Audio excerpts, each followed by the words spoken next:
Hey guys, I wanted to make a video about my lapidary machine, and I guess the purpose of this video is I want to try to make the case that I think this machine is a better option than the high-tech Diamond's all-you-need flat lap. So I think first we'll start with price. I think the high-tech Diamond all-you-need machine is currently, I believe, about $600. I got this machine for $100 from China. So the price is about 1/6. Comes with, as you can see, a diamond lap. Comes with a few laps actually, but it basically, as you can see, it's a flat lap, so it can do everything the high-tech diamond machine can do. But has a few features that I think are better. The water supply is elevated, positionable. The high-tech diamond machine, it's flush against the wheel, which obscures half of the wheel. The splash guard on this machine is about twice the height, so you could have the machine at full power and you get no splashing at all. The high-tech diamond machine will splash at anything faster than a very slow speed. This machine, as you can see, has a light, which is incredibly helpful. You can push the light out of the way if you want. The high-tech diamond machine does not have a light. So as you can see, this is basically functions like a flat lap, but it is not really a flat lap. What this machine really is a fastening machine. So if you are into fastening stones or you want to try fastening stones, you have that option. The machine comes with a fastening fixture. To be totally honest, I've never used the fastening fixture yet. I've only used the flat lap for cabbing. But I do use the fastening fixture for shaping gravers. I do hand graving, and this fixture is incredibly useful for shaping gravers. Before I got this machine, I would use templates like this to shape my gravers. If you wanted to do that on the high-tech diamond machine, you can't, because the splash guard would get in the way. But on this machine, there's a door on the side that you can take off that provides access through the side, so you can shape your gravers through there, which is pretty awesome. It comes with a diamond plate, comes with a felt plate.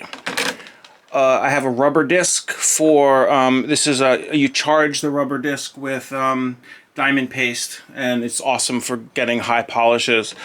Leather disc. This leather disc is actually incredibly useful. You put polishing compound on there, and it gets a mirror finish on metal. It's really awesome.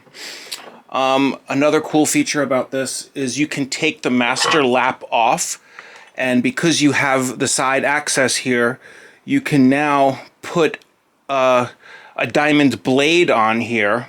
I don't have one handy, but you can imagine, let's say this was your diamond blade, and you can access through the side as a trim saw.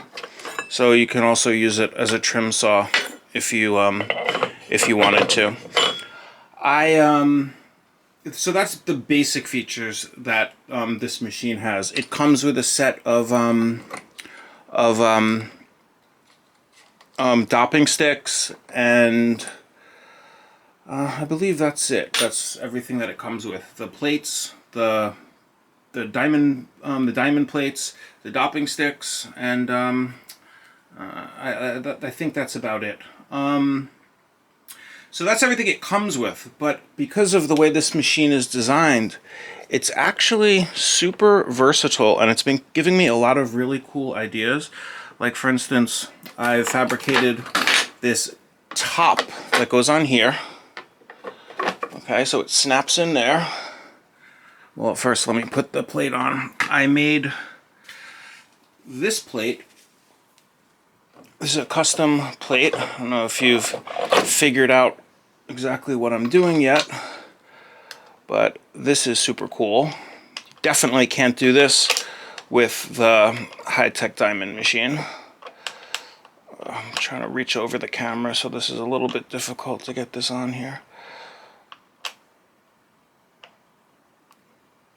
Okay, doing the wrong direction. Okay, so got that, and then I made this. This goes on here, and then what I do is I move this out of the way. Put this on here, and now it becomes a magnetic polisher. I don't want to run it too fast because I didn't tighten the bolt on the plate, but it's super cool. It's if I were to put it on full speed, it's super aggressive and it polishes awesome. This is making the magnetic polisher, which is amazing. Like that, it's just great having a magnetic polisher now. But making that has given me so many ideas for where I want to take this. I actually kind of want to get a little crazy now and just see how far I can push this machine with additional, you know, fixtures that I can put on here. One thing that I'm definitely going to do is I'm going to make a spin casting fixture, so I can pour molten metal in here and it could spin and cast objects. I want to make a flex shaft adapter so I can run a flex shaft off of here also. Basically, when I'm done with this machine, it's going to be able to basically be like the perfect jewelry making machine. So anyway, that's my case for why I think this is a much better machine than the high-tech diamond machine. Guys, I'm trying to get to 1,000 subscribers because the YouTube algorithm is just really difficult. I want to start making maker videos, but unless I have 1,000 subscribers, the YouTube's not going to show my videos to anybody. So if you could do me a favor, if you benefited from this video at all, please like and subscribe. I'm going to be posting more videos on this project. I'm going to just go crazy with this thing and do some really cool stuff with it. So if you're interested in that, or if you just feel like being generous, help me get to 1,000 subscribers so I could start making real content, I'd really appreciate it. Alright guys, if you have any questions, let me know. Please like and subscribe. Thank you. Take care.